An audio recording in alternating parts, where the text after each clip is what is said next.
권덕이 만난 사람 39. 국내 최고 권위의 당뇨 내분비 호르몬 박사 안철우 강남 세브란스병원 내분비과 교수님을 만났습니다. 의사로서 한 인간으로서의 글을 통해 우리의 건강과 의사의 세계를 알아봅니다. 이 미디어에 많이 노출되신 분은 워낙 유명하시니까. 그래서 오늘은 뭐 그런 얘기도 물론 있겠지만, 살아가는 얘기, 또 왜 의사가 되셨고, 의사로서 보람은 또 뭔지. 이렇게 일반인들이 팬들도 굉장히 많아요, 우리 안 박사님. 워낙 TV나 이런 데서 하고, 또 당뇨, 또 이제 예를 들어 심혈관, 이제 호르몬 이런 계통들이 관심이 많은 분야잖아요. 그러다 보니까 이제 워낙 관심이 많고, 또 TV에 많이 또 나오시다 보니까 또 워낙 또 잘하시고, 그러다 보니까 굉장히 이제 아마 사람들이 궁금해하실 거예요. 그런 얘기는 TV나 그다음에 미디어를 통해서 많이 들었고, 이제 어떻게 우리 안 박사님께서 의사가 왜 되기로 결심하셨고, 또 의사가 되시고 나서 또 여태까지 지금 의사 생활 지금 한 몇 년 됐어요? 제가 91년도에 졸업을 했으니까 지금이 이제 21년이지 않습니까? 21년. 그러면 30년 됩니다. 30년. 네. 거의 30년이면 보통 세월이 아니거든요. 근데 원래 학교 다닐 때부터 의사가 되고 싶었어요? 아니요, 저는 원래는 문과 쪽이었고. 글쎄, 내가 알기로. 그래서 어떻게 의사? 저는 이제 철학과나 이런 데 관심이 많습니다. 특히 이제 맞아, 그러신 것 같아요. 예술 철학이라고 해서 미학과를 좀 가볼까 생각이 들었어요. 미학과? 예, 도대체 아름다움이라는 게 무엇인가? 아름다움이라는 게 사실 예술도 그렇지만 우리한테 배고픔을 달래주고 돈이 생기는 것도 아닌데 왜 사람들은 아름다움을 추구하고 아름다움이라는 것도 굉장히 객관적이지는 않은 것 같아요. 주관적인, 대단히 주관적인 거죠. 어떤 사람들은 굉장히 추한 걸 아름답다고 느끼고 또 아름다운데도 그게 별로 아름답다고 생각하지 않는 그렇죠. 너무 주관적인 사람도 있죠. 그래서 왜 아름다움이라는 게 영원한 건가? 아름다움이라는 게 뭘까? 왜 아름다움을 추구하고? 그런 생각을 고등학교 때부터 하셨어요? 네. 근데 이제 미학과를 저는 가려고 했었는데 미학과를 갈까, 철학과를 갈까 그런 생각도 있었고요. 예전에 또 이제 영문과도 좀 생각이 있었습니다. 그래요? 네, 그래서 이제 영문과이기 때문에 좀 그런 어떤 영시 같은 걸 읽다 보면 이게 우리 한국인의 어떤 고유한 감정을 글로벌하게 한번 영어로 표현하거나 외국 사람들이 느끼는 감정은 한국 사람들하고 문화적 차이인지 인종적 차이인지 다를 수가 있기 때문에 그렇죠. 그런 것도 한번 관심이 있었는데 아버님이 이제 아무래도 현실적이시니까 이제 조금 더 현실적인 학문이라는 게 좋겠다. 그래서 이제 법대로 저희가 타협을 봤습니다. 법대로? 네. 그래요? 그래서 이제 법대를 간다고 생각을 하니 그것도 참 중압감이 의사만큼 있는 거 아니겠습니까? 그렇죠. 한번 조카를 훔쳤다고 해서 그 사람이 죄질이 있다고 볼 수는 없잖아요. 그렇죠. 조카를 위해서 빵을 훔친 사람도 있을 수도 있고. 그럼. 그냥 의사가 되시기로 결심하시고 그냥 그 대학을 가신 걸로 생각했는데 그게 아니네. 그래서 어떤 사람한테 이제 이 사람이 무죄다, 유죄다 이게 신의 영역일 수도 있는 거를 그렇죠. 인간이 인간의 어떤 죄를 갖다가 묻고 결정한다는 거는 굉장히 좀 부담스러운 것 같아서 그렇죠. 막연하게 생각을 했는데 판사가 된다면 공판이 없는 날은 그림을 그리고 이제까 캠퍼스를 드리고 사생활을 좀 그려야 되겠다. 그런 생각을 하고서 고1 때 이제 미술을 화실을 다니기 시작했습니다. 근데 이제 그 당시 한참 입시 분위기였기 때문에 화실에 있는 이제 선생님이 어느 미대를 가려고 하느냐. 그래서 그분이 홍대미대 나오셨거든요. 그래요? 네, 그래서 전 미대 갈 생각이 없고 법대 가려고 그런다고 그랬더니 되게 의아하게 생각하는 거예요. 누구나 의아하게 생각하죠. 네? 누구나 의아하게 생각하죠. 예, 그래서 한참 지금 공부할 시기에 네가 지금 이렇게 화실 다니는 시간에 공부를 해라. 근데 그 말에 좀 약간 충격적이었죠. 제가 너무 몽환적이고 비현실적인 세상을 살고 있는 건가 그런 생각이 들었고 어쨌건 법대 쪽으로 많이 생각을 했다가 아버님이 이제 이과 쪽이고 엔지니어시니까 아무래도 이과를 가는 게 좋겠다고 그래서 그 당시에는 이제 아버님 뜻을 받들어서 치과 의사가 되고 싶었습니다. 그래 치대로 가셨어요? 아니요, 치과 의사를 하게 되면 뭔가 시간적 여유도 많고 오케이. 그 당시 이제 제가 봤던 글 중에 에스페란토를 만드신 분이 치과 의사였다는 얘기 듣고서 오케이. 뭔가 내 시간적 여유 있는 삶의 전문 직종 치과 의사 생각을 했는데 결국은 이제 치대를 가는 거하고 의대를 가는 거하고 한 사람의 인간을 이해하는 거에 뭐 여러 가지 다른 시선으로 볼 수가 있는 거니까요. 뭐 치과가 뭐 더 위고 의대가 더 아래고 그걸 떠나서 뭔가 좀 한 인간을 머리에서부터 끝까지 볼 수 있는 시선을 생각한다면 의대를 가야 되겠다 생각을 하고 이제 의사의 길을 생각을 했던 거고요. 이 사람이 무죄다, 유죄다 이게 뭐 신의 영역일 수도 있는 거를 그렇죠. 인간이 인간의 어떤 죄를 갖다가 묻고 저렇게 결정한다는 거는 굉장히 좀 부담스러운 것 같아서 그렇죠. 막연하게 생각을 했는데 판사가 된다면 공판이 없는 날은 그림을 그리고 이젤과 캔버스를 드리고 사생활을 좀 그려야 되겠다 그런 생각을 하고서 고1 때 이제 미술을 화실을 다니기 시작했습니다. 근데 이제 그 당시 한참 입시 분위기였기 때문에 화실에 있는 이제 선생님이 뭐 어느 미대를 가려고 하느냐 그래서 그분이 홍대미대 나오셨거든요. 아 그래요? 네, 그래서 전 미대 갈 생각이 없고 법대 가려고 한다고 했더니 되게 의아하게 생각하는 거예요. 누구나 의아하게 생각하죠. 네?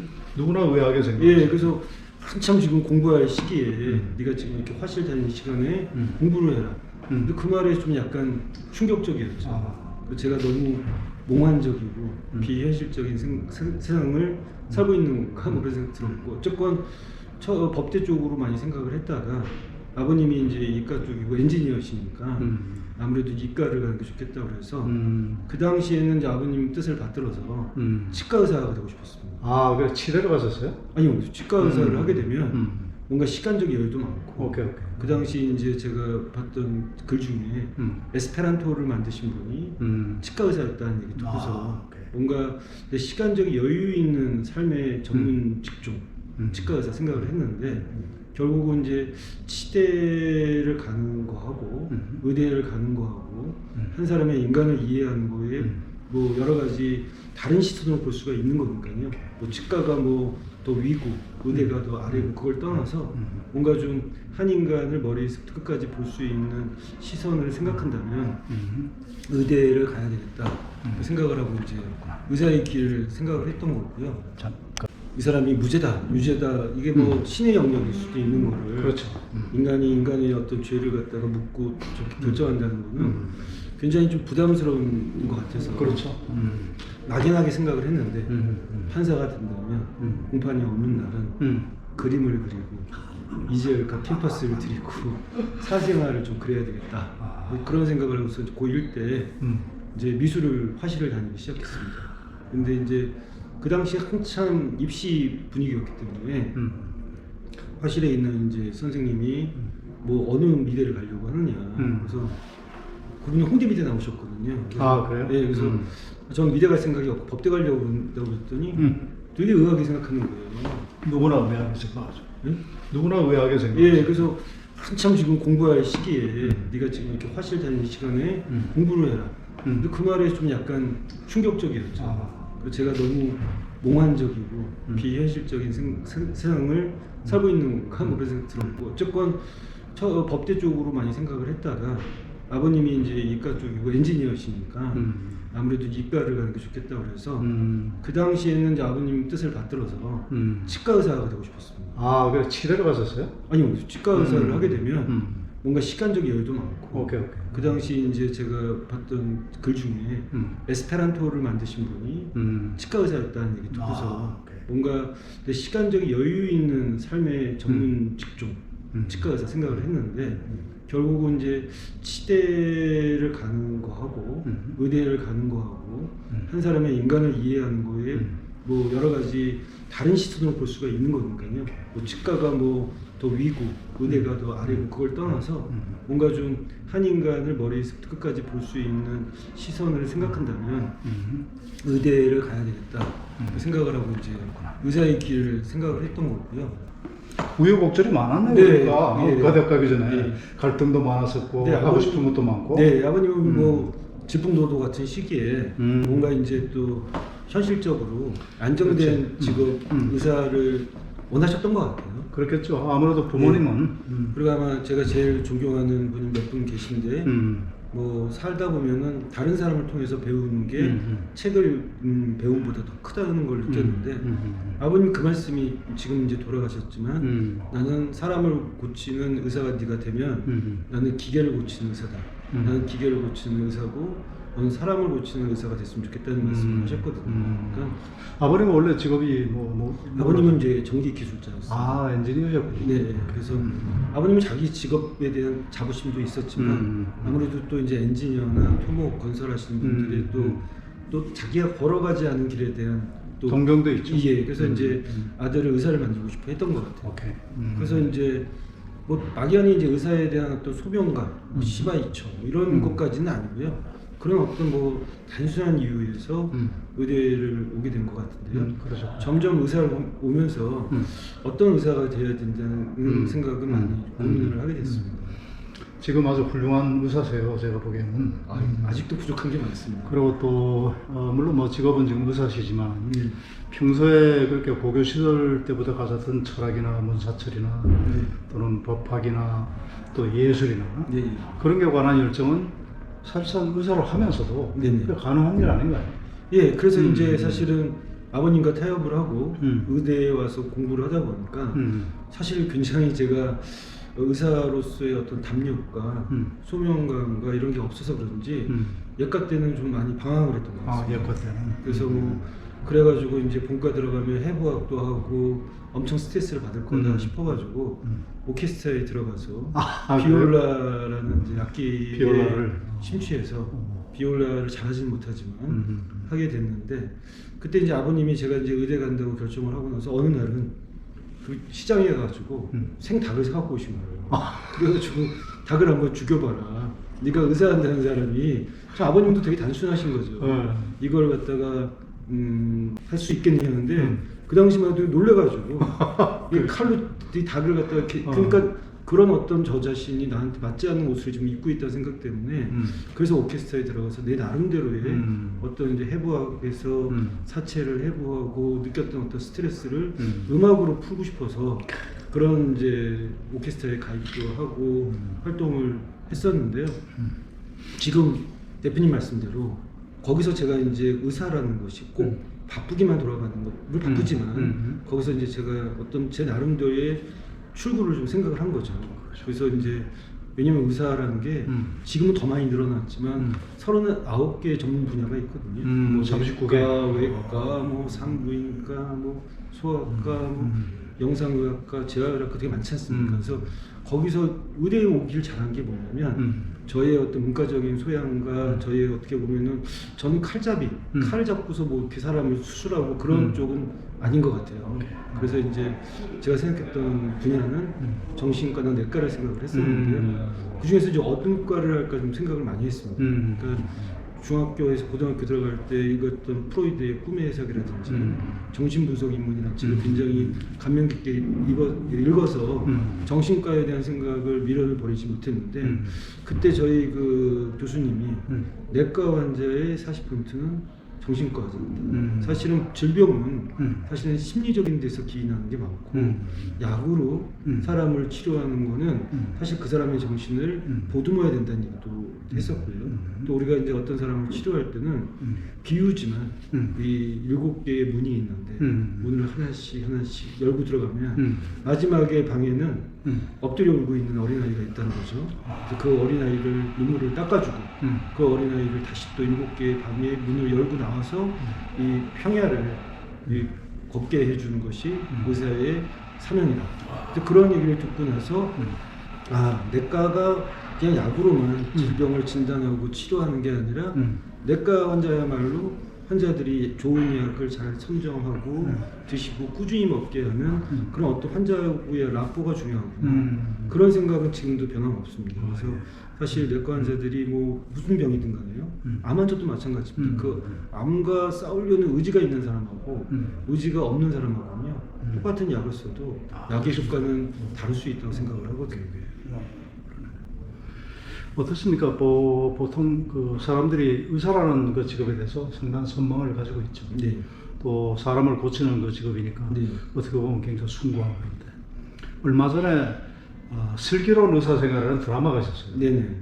근데 그 드라마를 보고 사람들이 의사에 대한 어떤 그 굉장히 포지티브한 네. 그런 생각들을 많이 가졌거든요. 네네.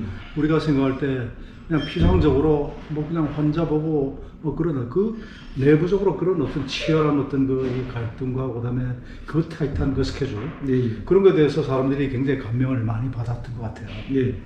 어떻습니까? 지금 그 우리 안 교수님의 의사생활 네. 그 루틴 네. 대충 어떻게 돼요? 이게 일주일을 놓고 보면. 저는 이제 제 일상은 5시에 일어나서 그 다음에 이제 6시까지는 신문이나 책을 보고 6시부터는 아침에 출근하기 전에 7시까지 가벼운 운동을 하고 7시에는 무슨 일이 있어도 교수실에 와서 이제 뭐 오늘 할 일들 같은 거 매일 체크하고 환자들 이제 뭐 상태 같은 거 파악하고 8시에는 회진을 돕니다. 8시에는 회진을 병실 환자 회진을 돌고 8시 반에서 9시쯤 되면 레지던트들이랑 이제 라운딩이 끝난 다음에 외래를 보고요. 외래가 이제 끝난 다음에는 이제 제가 뭐 연구하거나 제가 이제 뭐 쓰는 책이라든지 그런 쪽 일을 하고 저녁은 이제 요즘 뭐 코로나 때문에 그렇지는 않지만 가급적이면 이제 제 업무나 제 이 해야 될 일이 끝나면 좀 다양한 사람들하고 맞아요. 소통을 하려고 노력을 합니다.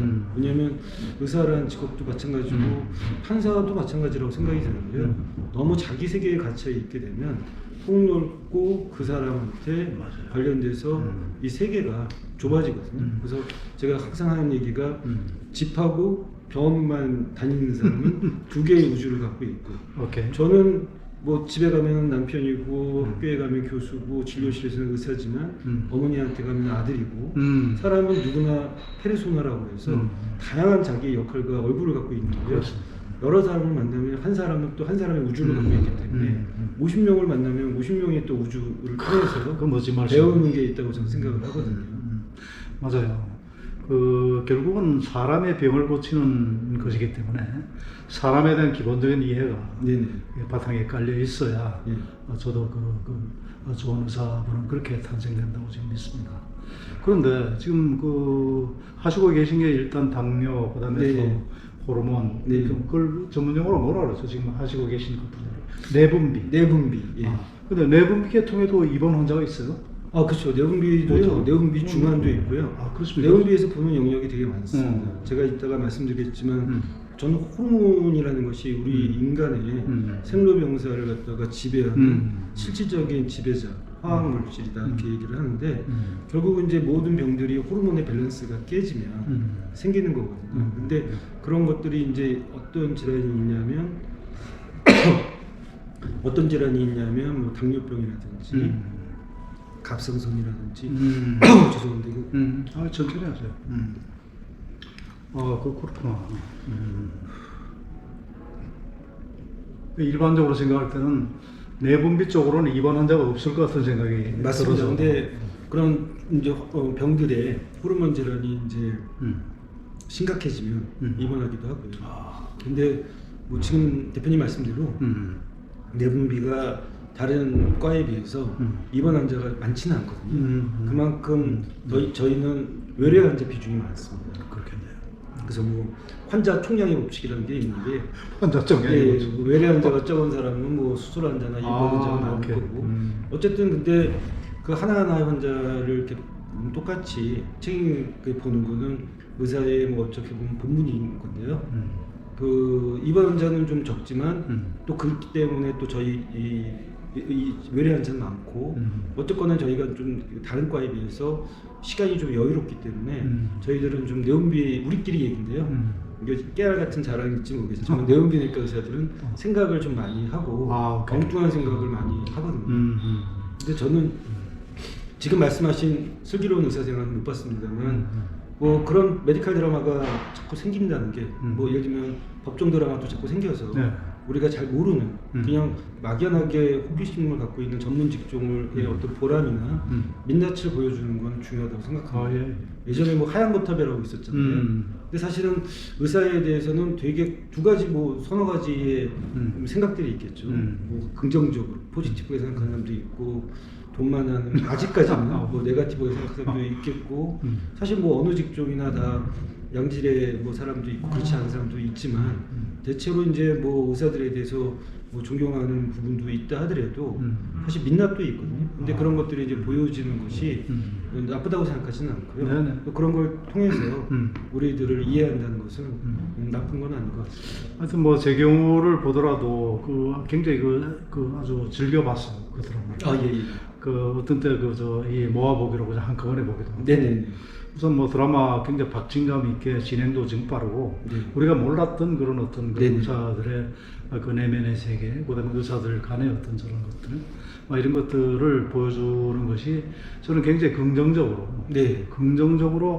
이 대중들에게 영향을 미쳤다 이렇게 좀 생각해요. 그래서 저는 그 얘기를 드리고 싶거든요. 그러니까 의사도 인간이다. 사람들은 의사가 뭐 반인 반신처럼 의사는 술도 안 먹고 의사는 자기가 사실 건강 이거 재밌는 농담인데요. 의사의 말은 듣지만 의사의 행동은 따라하지 마라.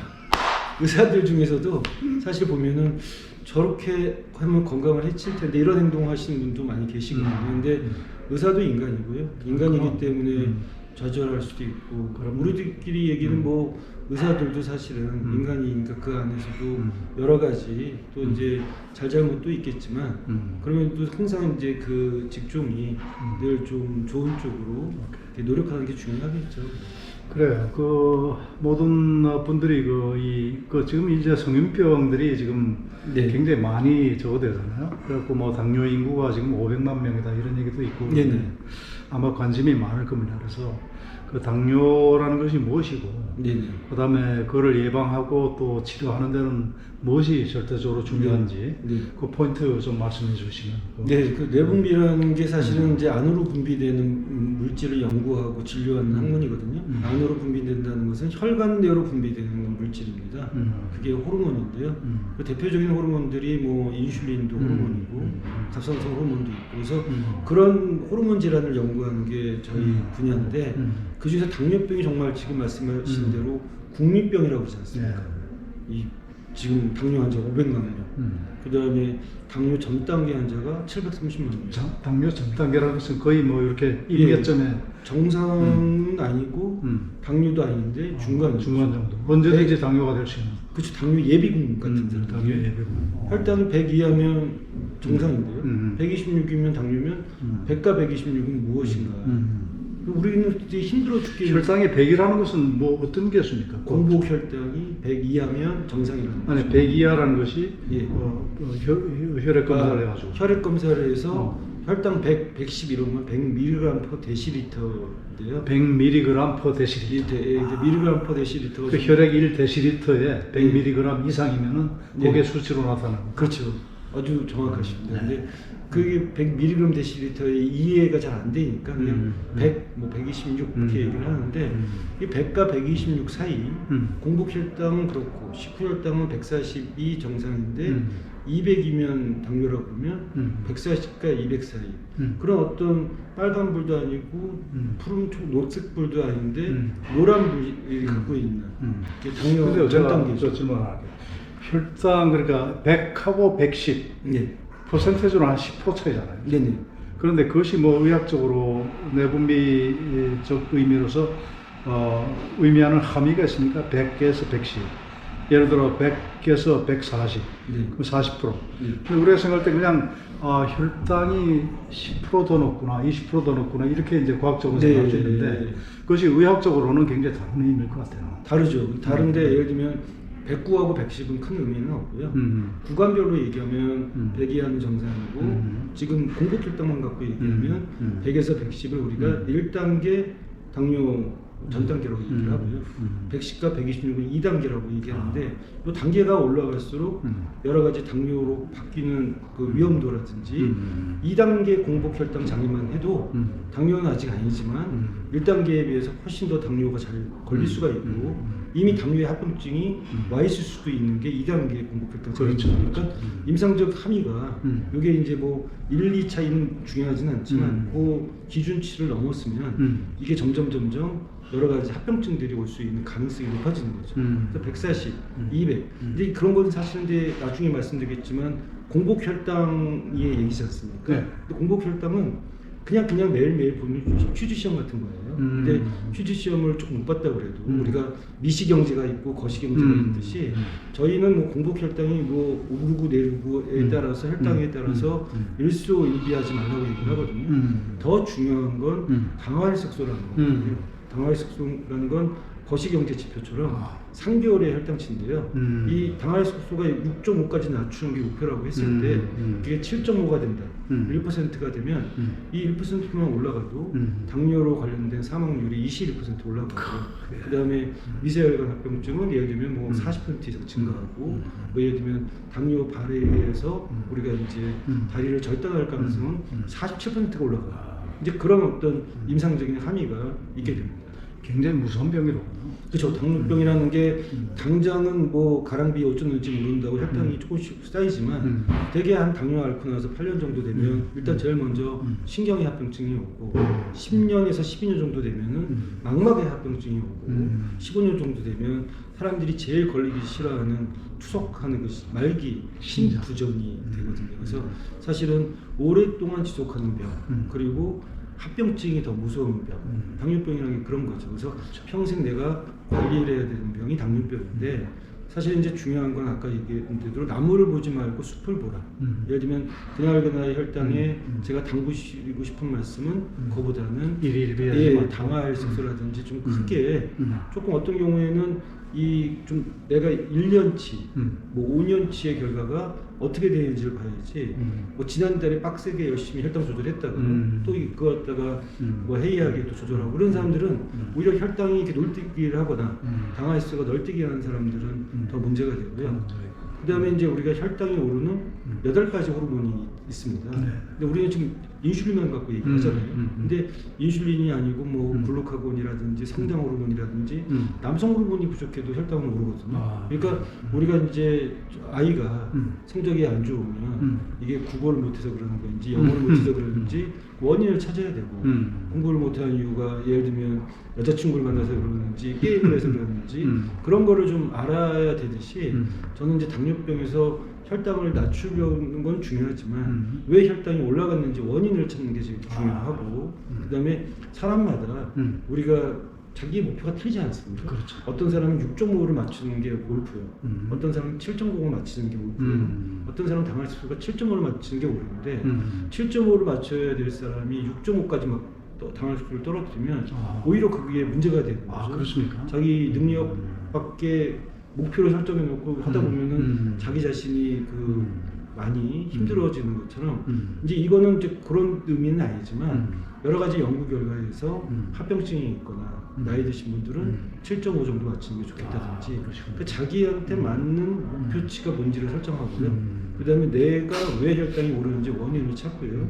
주로 그 혈당이 오르는 원인이 뭐 어떤 게 있을까요? 혈당이 오르는 원인은 뭐 예를 들면 쉽게 생각하면 음식과 관련된 것도 있고 운동과 관련된 것도 있고 또 한 가지는 음식 운동은 열심히 했는데 그걸 하다 보니까 스트레스 호르몬이 많이 나와서 스트레스도 또 혈당을 올리는 원인이 될 수 있고 최근에 이제 이유 없이 자꾸 공복 혈당이 올라간다. 나는 아무것도 안 먹었는데 아침에 왜 혈당이 좀 높지? 오히려 공복 혈당과 식후 혈당이 뒤집어지는 분도 계시거든요. 그래요?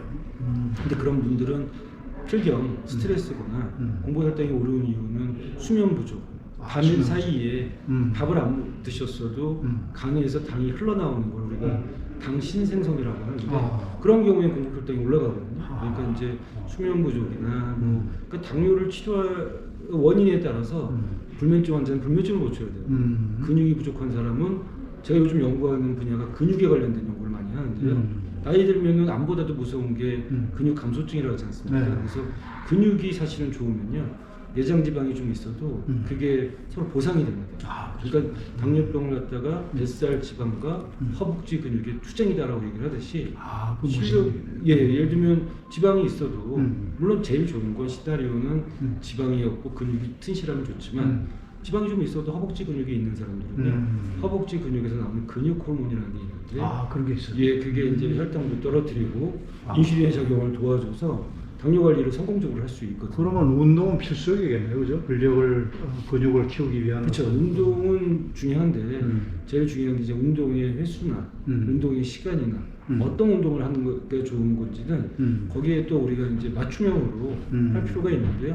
대부분 이제 유산소 운동만 주로 하시는데 근력 운동을 저는 꼭 나이 드신 분도 하시는 게 좋다. 웨이트를 해라. 예, 웨이트는 아니더라도 자기 몸 갖고 할 수 있는 거 있잖아요. 오케이, 오케이. 스쿼트라든지 이런 걸 해서 허벅지 근육을 좀 이렇게 만들어 놓으면요. 기초 대사율이 올라가거든요. 가만히 있어도 기초 대사율이 근육이 발달된 사람들은 올라가니까 칼로리 소모가 되고요. 더 중요한 건 이 근육에서 나오는 호르몬들이 엄청나게 좋은 일들을 많이 하거든요. 아 그래요? 네. 그래서 저는 아까도 얘기했지만 당뇨 환자도 마찬가지지만 당뇨 전 단계 환자가 지금 730만 명인데 500만 명하고 730명을 더하면 거의 1230명이 지금 당뇨병에 노출되어 있는 거잖아요. 그러면 인구의 20% 넘잖아. 4명 중에 1명, 5명 중에 1명이 25%. 당뇨 고위험 무인거나 당뇨병이다. 그것이 우리나라만의 통계, 전 세계적으로도 그렇습니까? 비슷한. 전 세계적으로도 지금 당뇨병 환자가 앞으로 3억 5천에서 4억 정도 늘 거라고 생각이 들고요. 또 한 가지 재밌게도 우리나라 통계지만 자기가 당뇨병인데도 당뇨병인지 모르는 사람들이 있어요. 아 모르는 사람. 그 사람이 절반 가까이 된다고 보고 있거든요. 어쨌든 이 당뇨병이라는 게 아까도 말씀드렸듯이 단순히 혈당이 높아서 문제가 되는 게 아니고 이 높아진 혈당이 혈관에 찌꺼기를 끼워서 막히거나 염증을 일으켜서 이게 사실 당뇨병이라는 게 소변에서 당이 나와서 당뇨병이라고 하는 건데 그건 혈당이 180 정도 돼야지 나오는 거거든요. 120, 130인 경우에는 아닌다는 거죠. 근데 예전에 우리가 이제 관리가 좀 철저하지 못했을 때 180 이상 돼서 소변에서 보니까는 당이 나와서 뭐 개미가 꼬이고 막 이러니까는 야 소변이 당뇨란 말 자체가요. 외국 말도 다이베티스 멜리투스라고 하는데 라틴 말로 단맛 나는 소변이라는 뜻이거든요. 아 그러면 그 당뇨 제대로 번역한 거네. 네. 근데 사실은 이제 저는 그거는 결과고요. 원인은 당혈병, 혈관에 포도당이 많아지는 병. 그래서 결과적으로 소변으로 당이 빠져나가는 병. 근데 우리는 이름 자체를 지금 결과치만 갖고 얘기를 하니까 그렇구나. 원인에 당뇨병. 대한 병명을 지어서 원인을 찾는 게 더 중요한 거죠. 멋진 얘기네요. 아이고 뭐 참 대단히 그 아마 그 이 시청자분들께서도 당뇨 이거 주의하셔야 됩니다. 오늘 그 안 박사님 말씀 새겨 들으셔야 되겠고요. 어떻습니까? 지금 행복하십니까? 예, 저는 뭐 하루하루를 또 일부러라도 바쁘게 살려고 노력을 하고 있습니다. 어떻게 보세요? 행복의 그 소위 말하는 메커니즘이랄까? 네. 저 나름대로는 그 행복의 메커니즘을 제가 갖고 있어요. 근데 우리 안 박사님께서는 어떨 때 행복하신지, 행복이 또 어떻게 정의가 되는지. 대표님은 어떤 때 행복하십니까? 저는 뭐 행복은 그 몰입과 망각의 그 어떤 메커니즘이라고 생각하거든요. 네. 그래서 자꾸 기분 나쁘고 뭐 좀 불쾌하고 이런 건 자꾸 잊어버리려고 했어요. 네. 걱정 있는 거는 잊어버리는 게 아주 생각만 해도 가슴 뛰고 눈 반짝거리는 걸로 자기 자신을 이동시켜서 그걸 잊어버리고 네. 아니면은 조그만 걱정거리는 아주 더 큰 걱정, 엄청난 걱정으로 그냥 탁 그걸 덮어버리는 거. 네. 그런 어떤 그 기전 아닌가 저는 그렇게 생각해요. 네. 그래서 늘 이제 내 속에 내가 많은데 네. 늘 자기를 생각만 해도 가슴이 뛰고 눈이 반짝거리는 거 데려갈 줄 아는 거. 네. 이게 저는 삶의 기술의 네. 일종이라고 생각하거든요. 네. 어떻습니까, 박사님? 저는 이제 그 호르몬을 하는 사람이니까 사실 호르몬도 우리의 감각과 감정과 청각까지도 지배한다고 생각하거든요. 우리가 사랑이라는 감정 있지 않습니까? 네.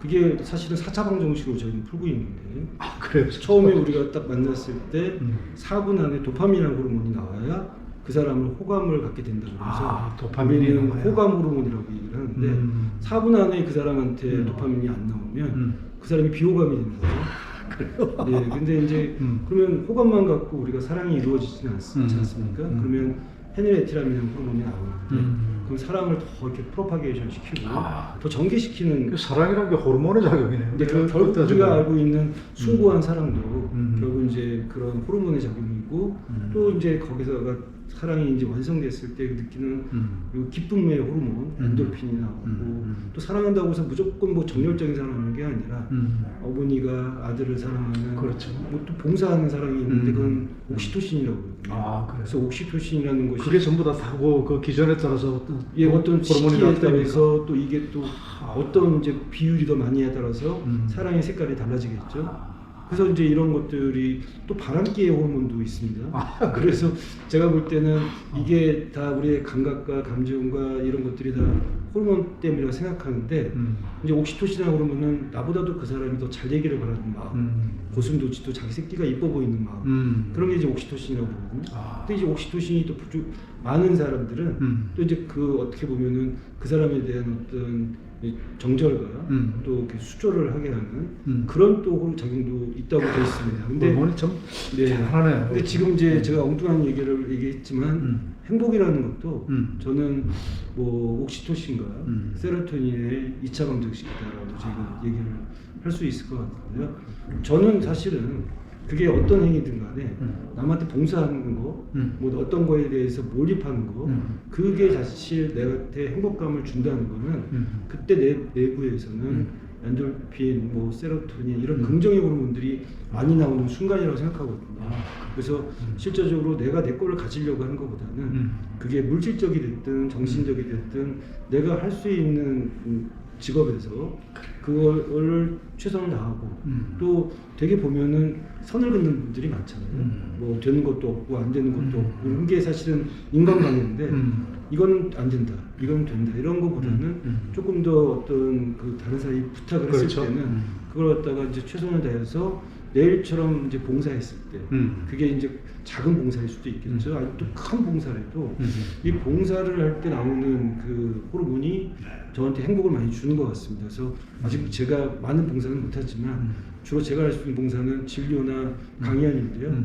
그런 쪽으로 좀 사람들도 많이 만나고 그런 사람들한테 제가 이제 갖고 있는 제 달란트를 많이 이렇게 봉사를 해서 거기서 행복감을 느끼려고 합니다.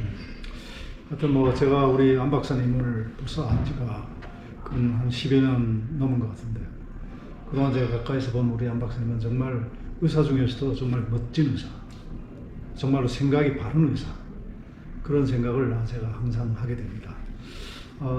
오늘 정말 진짜 귀한 말씀 지금 잘 듣고 있고요.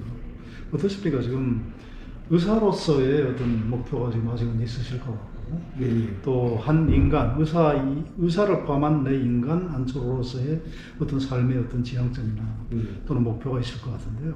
오늘 저희 시청자들께 한번 그 말씀 한번 해주시죠. 저는 하여튼 의사로서의 목표는 요즘 사실 그 의료가 많이 평준화되어 있어서 실력이 있는 의사들은 많습니다. 근데 마음을 고치는 의사가 되고 싶다는 게 제 의사로서의 목표입니다. 그런 생각을 갖게 됐던 거가 저희 아버님이 이제 병원에 오셨는데 뭐 예를 들면 이제 의사들이 아이 컨택도 안 하고 눈도 안 마주치고 컴퓨터만 본다.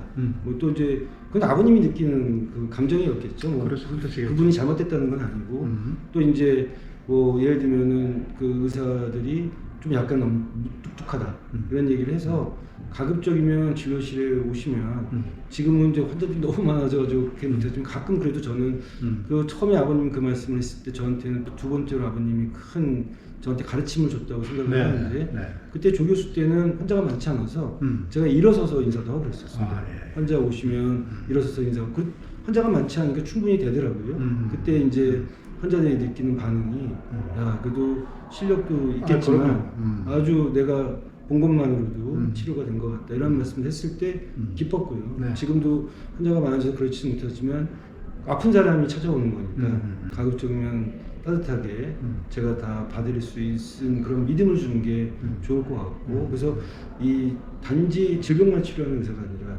마음까지 치료하는 의사가 되고 싶다는 게 제 목표고요.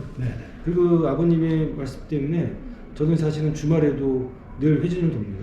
그래요? 네, 그래서 왜냐하면 주말에 물론 환자분들이 이제 입원해 있을 때 뭐 참 우울할 수도 있잖아요. 아무도 날 찾아오는 게 없는 그런 병실에서 혼자 계실 때 그래도 주치의가 와서 이렇게 뭐 특별한 문제가 없는지 우리 아버님은 본인을 저기 댁에 찾아오라고 하시는 것보다 지금 어딨냐 그러면은 병원에 있다 그러면 잘했다고 저한테 오히려 훌륭하다. 칭찬을 해줬는데 지금 이제 아버님이 돌아가시고 나서 생각해 보니까 그래도 좀 제가 아들로서는 좀 가정에 더 좀 소홀했던 것이 많이 좀 회한이 남긴 합니다. 근데 아버님은 항상 나를 찾아오는 것보다는 병원에 가서 환자들을 돌보라는 말이 지금은 뭐 제가 그 말씀을 열심히 따랐는데 그래도 그 말씀 중에는 지금 어딨니가 다 진료 끝나고 나중 왔으면 좋겠다는 말을 그 속내를 제가 파악하지 못한 게 철부지였다는 생각이 들고요. 근데 하여튼 의사로서 제 목표는 하여튼 질병뿐만이 아니라 마음까지 치료하는 의사가 되겠다. 그게 제 목표고 제가 또 이제 살아가는 동안 뭐 이 업을 종사할 수 있는 데까지는 그 목표를 위해서 최선을 다하려고 하고요. 인간으로서 이제 제가 그 갖고 있는 목표는 거창하게 큰 업적을 세우기보다는 뭔가 제가 이제 교수로서 많은 후학들을 갖다가 가르치고 특히 이제 제가 전공하고 있는 호르몬의 세계에서 많은 사람들이 그 호르몬을 이해하고 더 나아가서는 제가 지금 최근에 연구하고 있는 분야가 있습니다. 아까 제가 근육 호르몬 얘기를 했는데 그 호르몬을 통해서 뭔가 좀 새로운 신약이라든지 새로운 신물질 같은 것들을 통해 가지고 새로운 어떤 호르몬을 통해서 건강을 갖다가 유지할 수 있는 치료할 수 있는 그런 연구를 좀 몰두하고 싶습니다. 그래서 그 연구 결과가 큰 성과가 나진 않는다 하더라도 자그마한 어떤 우리 의학과 건강에 보탬이 되는 일을 갖다가 인간적인 목표를 하고 싶고 또 그걸 통해서 새로운 시각에서 또 당뇨병이나 이런 호르몬 질환들이 어느 정도 잘 치료가 되면 인간적인 보람을 느낄 것 같습니다. 참 대단하십니다. 저한테는 혹시 질문하실 건 제 인터뷰는 예. 항상 쌍방향이에요. 아, 저는 사실은 뭐 여기 시청자들도 잘 아시겠지만 권 대표님은 정말 대단하신 분이거든요. 제가 알기로는 한보건설이라든지 굉장히 여러 굵직굵직한 건설회사에서 나름 많은 일화도 있었고 홍길동전처럼 우리 그 권 대표님도 하나의 일대기를 갖다가 만들 정도로 많은 스토리를 갖고 계신 분이라고 생각이 들고요. 우리가 이제 건설회사 쪽 토목 일하시는 분들이 되게 좀 거칠다고 생각이 드는데 오히려 제가 볼 때는 낭만도 있고 굉장히 문학적인 소양도 인문학적인 소양도 대단하시고 그다음에 이제 그런 음악이라든지 노래라든지 다양한 근데 제가 또 가장 그 묻고 싶은 질문 중에 하나는 이렇게 끊임없이 열정적으로 일하는 그 어떤 그 호기심과 또 이제 늘 노력하시는 그 힘의 원천이 어디 있는지 그 여쭙고 싶습니다. 예, 좋으신 질문인데 저는 그래요. 삶이란 것이 그냥 사라지는 것은 아니라고 생각해요. 살아가야 될 삶이기 때문에 늘 그 살아가야 할 이유를 저 스스로 만들어야 됩니다. 그러니까 이제 보통 꿈이라고 얘기하잖아요. 뭐 조그만 꿈도 있고 큰 꿈도 있어요. 그런데 어쨌든 이루어진 꿈은 이미 꿈이 아니에요. 그러니까 늘 충만한 그 어떤 열정과 아까도 얘기했지만 생각만 해도 가슴이 뛰고 눈이 반짝이는 이런 삶이면 좋겠다. 근데 그것이 그냥 이루어지는 것 같지는 않고 항상 그럴 거리를 만들어야 돼요. 예를 들어서 어저께 같은 오늘 그 유명한 우리 안철호 박사를 만나서 안철호 박사의 그 삶과 꿈 얘기를 듣겠구나. 이것이 오늘 살아가는 또 이유예요. 또 내일은 또 결혼 기념일이에요. 우리가 그 42년 차, 43년 되는구나. 그래서 제가 내일 결혼 기념식을 어떻게 보낼까. 나름대로 좀 준비한 게 있어요. 그래서 그거가 또 저를 오늘을 살아가게 하는 또 저거죠. 또 내일 되면 어떠냐. 또 새로운 꿈을 만들어가는 거죠. 그래서 그것이 저를 살아가게 하는 원동력이다. 그 원동력, 그 불씨는 스스로 불타오르는 것이 아니고 항상 불을 지피고 그 다음에 불탈 거리를 만들어두고 이런 것들이 중요하다고 생각해요. 그래서 저는 늘 그걸 만들려고 애를 씁니다. 그러니까 사람들이 볼 때는 저 사람 이제 나이가 이제 70이 넘었는데 그냥 이제는 좀 조용히 좀 지내면 좋을 걸 하고 생각하시지만은 저 자신은 그런 삶은 큰 의미가 없다고 생각하거든요.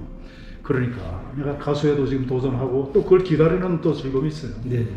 내일까지가 이제 그 TV조선에서 하는 그 원서 마감이에요. 그래가지고 이제 그게 오디션 이제 서류 심사 끝나면 이제 통보 올 때까지 기다리는 거야. 또 언제가 될지 모르지만 또 이제 불합격이 될 수도 있어요. 그러나 그걸 기다리는 데까지는 행복하단 말이죠. 그래서 그런 거리를 자꾸 만드는 것이 제가 뭐 다른 분들이 보기에는 끊임없는 열정을 갖고 있다. 이것은 그 열정이란 그냥 생긴 게 아니고 스스로 태울 거리를 만들고 태우게 만드는 이런 것도 저는 일종의 그 삶의 기술이라고 보거든요. 그래서 그렇게 생각합니다.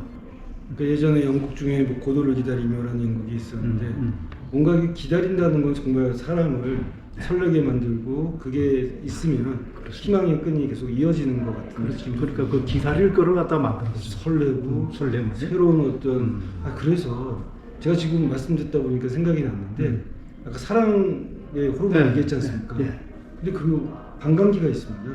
반감기가 어느 정도 될 것 같습니까? 사랑 호르몬의 반감기? 네. 그게 난 감이 안 잡히는데. 반감기가요. 남자 여자 평균이 틀린데요. 남자는 18개월, 여자는 24개월이라고 합니다. 그러니까 재밌게도 이 남자가 여자보다 빨리 이게 호르몬이 반감기가 떨어져가지고 남자가 먼저 마음을 떠나는 거죠. 그 대표님 에디트 피아프라는 가수 아시죠? 알죠. 그 이브 몽땅이라는 유명한 그 샹송. 두 사람이 처음 딱 만나가지고 사랑에 빠집니다. 30분 만에. 그래가지고 우리는 사랑한다, 결혼한다. 아마 뭐 도파민, 뭐 페니레틴만 이제 팍팍팍 나왔겠죠. 그래서 이제 그렇게 발표를 했는데 결국은 18개월 지나서 이브 몽땅이 에비아프를 떠나가지고 마릴린 monroe한테 가거든요. 그러니까 이 사랑이라는 것도 18개월 유효기간. 화학 물질의 유효기간이 있는데 그럼 어떻게 하냐? 그러니까 우리 결국은 모든 가정이 그러면 18개월 입사하게 되면 유효기간 끝나서 폐기 처분해야 되냐? 그렇게 여쭤보시는 분들이 계시면 저는 그 유효기간이 끝나면 또 새롭게 그걸 갖다가 또 유효기간을 연장시키고. 그래서 그런 말씀을 드리는데 제가 보니까 지금 대표님이 그렇게 살고 계시는 것 같습니다. 예, 하여튼 뭐 계속 호르몬을 재충전하셔서 그렇죠. 스스로 자꾸 이제 전문가 자꾸 이제 그렇게 스스로를 이제 자극시키고 그렇게 만들어가는 거죠. 그렇게 제가 얼마 전에 노래 하나를 취입한 것도 있어요. 나의 삶 나의 꿈이라고. 네. 그래서 그 노래 가사에도 나오지만 결국은 이 한 발은 우리가 땅에 두고 또 한 발은 구름 위에 둬야 되는 거예요. 이게 현실과 이상의 차이인데 현실에만 너무 우리가 이 목매에 살다 보면 삶이 너무 몸이 건조해지고 그다음에 구름 위에만 그 발을 걸치기에는 너무나 또 비현실적이고 따라서 한 발은 땅에 딛되 또 한 발은 구름에 걸치고 우리가 살아야 됩니다. 그러니까 늘 그 구름에 걸치는 일을 생각하죠. 어쨌든 현실은 삶이니까 자기만 살아야 되잖아요. 그러나 구름 위에 걸친다는 것은 자기의 꿈을 이상을 그렇게 만들어가는 과정이거든요. 그래서 하여튼 뭐 저는 그렇게 지금 살고 있고요. 그래서 요즘 이제 유튜브 만들고 안 박사님 같은 이런 분들을 이런 기회에 정말 만난다는 것은 얼마나 귀중한 일입니다. 그리고 또 정말 그 좋은 생각들을 같이 여러분들하고 공유한다는 거. 이게 제가 사회에 지금 뭔가 지금 기여할 수 있는 일 중에 하나예요. 제가 뭐 어디 가서 뭐 노인들 등을 밀어주거나 연탄 봉사를 하거나 이런 거는 제가 잘 못합니다. 그러나 어쨌든 갖고 있는 것이 있다면 이런 식으로라도 사회에 좀 선한 영향을 미치는 거. 이게 살아가는 이유죠.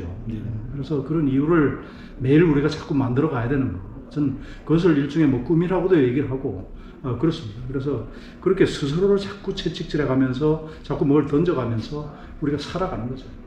살아가야 하는 이유를 매일 만들어 가는 거. 그게 굉장히 중요한 것 같아요.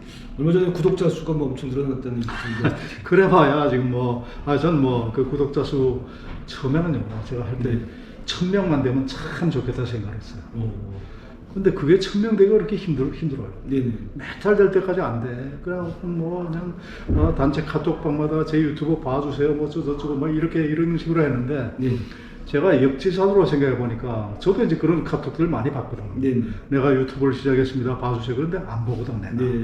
그러니까 안 본다고 뭐라 할 게 아니라 역지사지로 생각하면 그게 너무나 당연한 거예요. 근데 어쨌든 지금 한 600명 정도 다 되는데요. 뭐 다른 분들은 뭐 몇십만 명, 뭐 몇백만 명 이렇지만 저는 그 4천여 명 되시는 한 분 한 분이 너무나 귀중한 분이라고 생각해요. 생각해 보세요. 생각의 이 관점의 차이인데 4,000명? 대단한 오디언스입니다. 그럼요. 저는 그렇게 생각해요. 그래서 뭐 어떤 분들은 구독자가 너무 적은 거 아니냐 그러지만 천만의 말씀. 나 같은 콘텐츠를 가지고 구독자 4,000명 만들기 어렵다. 그러니까 그분들 얼마나 내가 고마우냐. 그리고 이제 뭐 보면 조회수도 물론 적죠. 그런데 요즘 최근에 보면은 그래도 그 조회수보다도 거기 달리는 댓글들, 정성스러운 댓글들이 많아요. 그래서 난 뭐 이 정도면 난 스스로 만족한다 이렇게 생각을 하고 꾸준하게 하다 보면은 뭐 되겠죠.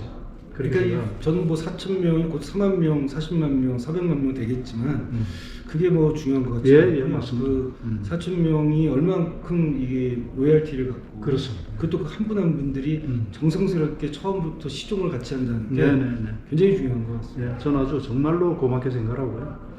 그래서 뭐 하여튼 이 유튜브가 요즘 저희 그 살아가는 또 이유가 하나 돼요. 네. 오늘 이제 안 박사님하고 이제 이 인터뷰가 끝나면 네. 돌아와서 편집을 하거든요. 네. 저는 이거 일주일 기다리지 않습니다. 성격이 급해가지고 네. 바로 다음날 올려야 되거든. 네. 그러려면 때로는 밤을 새야 돼요. 네. 그 인터뷰를 갖다가 편집하고 이거 하려면은 한 10번은 들어야 돼요. 네. 그럼 사실 이렇게 인터뷰 하다 보면은 놓치는 부분이 많아요. 네. 인터뷰에 집중하다 보면. 네. 그런데 그거를 한 10번 돌려듣기를 하면은 안 박사님의 모든 그 워드, 네. 워드 바이 워드를 제가 완벽하게 이해할 수 있거든요. 예. 그 인터뷰가 좋은 점은 그동안 제가 안철호 박사님을 뭐 누가 안 박사님 아느냐 그러면 안다고 그러지. 네. 근데 뭐 사실 솔직히 얘기해서 뭐 그렇게 깊이 하는 건 아니잖아요. 네. 근데 이렇게 인터뷰를 해보면은 학창 시절에 그런 어떤 여러 가지 진로에 관한 그런 갈등과 고민이 또 있었구나. 네. 아버님이 또 이런 어떤 교훈을 주셨구나. 네. 또 지금 안 박사님의 개인적인 꿈, 의사로서 꿈이 이렇구나. 이거를 이제 알 수 있으니까. 네. 이 다음부터 누가 안 박사님 누가 아냐고 물으면은 제가 얘기할 거예요. 네. 조금 압니다. 네. 이렇게 얘기하셨죠. 그래서 이 인터뷰라는 이 프로세스가 네. 저로서 볼 때는 새로운 어떤 삶을 성취해가는 과정이기도 하지만 그 사람에 대한 어떤 그 심층적인 이해. 네. 그러니까 사람이 우리가 사람을 알더라도 그냥 스쳐가는 인연이 거의 대부분이잖아요.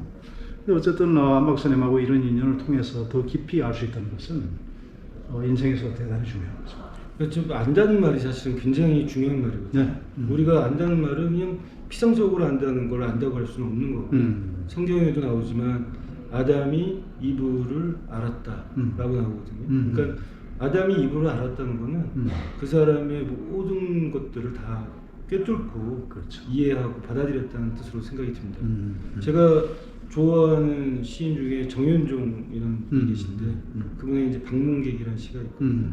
한 사람을 알고 한 사람이 이렇게 만났다는 것은 엄청난 일이다. 네. 그 사람의 인생이 송두리째 모든 것이 나한테 다가온 것이다. 그런 귀절이 어렴풋이 기억이 나는데요. 이렇게 우리가 스치듯 만나는 거라도 그 인연의 소중함을 우리가 생각을 한다면 뭐 불교에서도 이 옷깃만 스쳐도 인연이 그럼요. 있는데 그 인연을 갖다가 좋은 인연을 만드는 사람이 있고 그렇죠. 그걸 갖다가 만나지 말아야 될 사람으로 생각되는 것도 있는데 그건 서로가 이제 그 교감해서 상호작용으로 좋은 인연을 만드는 게 에너지를 얻을 수 있을 것 그래요. 같습니다. 우리 안 박사님하고는 함께 우리가 공부를 한 인연도 있잖아요. 맞습니다. 그래서 그 같이 학반으로서의 그 인연이 굉장히 오래가는 것 같아요. 그때도요. 제가 정말 놀랐던 거는 그 수업에 대한 어떤 그 열심히 그 공부하시는 모습도 놀랐고요. 그걸 떠나서요. 매 수업에 끝나서 이제 질문하시는 그 내용들이 너무나 날카롭고 예리하고 그다음에 그 내용들이 그 질문을 던짐으로써 다른 사람들한테 새로운 어떤 생각을 할 수 있는 발상의 전환을 주신 거라고 생각이 되는데요. 하여튼 그런 모든 에너지가 아까 말씀하신 대표님이 그런 생각에서 유래된 거로 생각되니 저도 이제 대표님을 누가 물어보면 저 권 대표님 잘한다 이렇게 얘기 감사합니다. 조금 알고 나중에 더 잘 알게 된다 네. 알고 있다라고 말씀드릴 수 있을 것 같습니다. 하여튼 뭐 이 우리 안 박사님 바쁘신 거야 뭐 세상이 다 아는 일이고 저를 위해서 이렇게 정말 인터뷰에 응해주신 거 대단히 감사드리고요. 저희 시청자분들께 마지막으로 인사 말씀 한마디 하시죠. 안녕하세요. 뭐 제가 영광스럽게도 이 권 대표님이 이제 제작하시는 인터뷰를 같이 이렇게 진행을 하게 돼서 저로서도 참 즐겁고 또 유익한 시간이었습니다. 하여튼 제가 생각하는 것은 이제 호르몬을 아무튼 전 전공을 하고 있으니까 호르몬이라는 게 재밌게도 내가 스스로 만들 수 있는 게 호르몬이고 내가 만들 수 없어서 우리가 복용해야 되는 걸 비타민이라고 하거든요. 그 비타민의 중요성은 사람들은 많이 알고 있지만 사실은 호르몬의 중요성은 잘 모르는 것 같고요.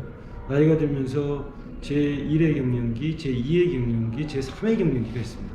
우리가 50대는 남성 호르몬, 여성 호르몬이 떨어지는 시기를 제1의 갱년기라고 하고 그 다음에 60대에 성장 호르몬이 부족한 걸 제2의 갱년기 그리고 이제 멜라토닌 같은 수면 호르몬이 부족한 70대를 제3의 갱년기라고 얘기를 하거든요. 그러니까 갱년기는 한 번에 오고 끝나는 게 아니라 계속 반복되는데 그런 상태에서 우리가 호르몬의 밸런스를 잘 지키는 것이 건강하고 행복한 삶을 견지할 수 있다. 뭐 그런 말씀을 드리고 싶고요. 또 한 가지는 뭐 우리가 항상 그 의학은 제가 이제 의사니까 드리는 말씀인데 수학이 아니다 라고 말씀을 드리고 싶거든요. 어떻게 보면은 수치에 연연하지 말고 내가 어떤 수치를 하더라도 뭔가 더 개선될 수 있는 것들을 이 의사하고 친해져서 의사하고 소통하고 또 의사하고 같이 이렇게 손을 붙잡고 가는 동반자로서 의사를 받아들이고 이해하시는 게 더 건강한 삶을 지킬 수 있는 요령이라고 생각합니다. 늘 건강하시고요. 행복하시기 바랍니다. 오늘도 여러분 호르몬 충만하는 하루가 되시길 바랍니다. 감사합니다. 아이고 감사합니다. 네. 제가 잘 편집해서 네. 안 박사님의 그 뜻이 잘 전달되도록 하겠습니다. 예. 감사합니다.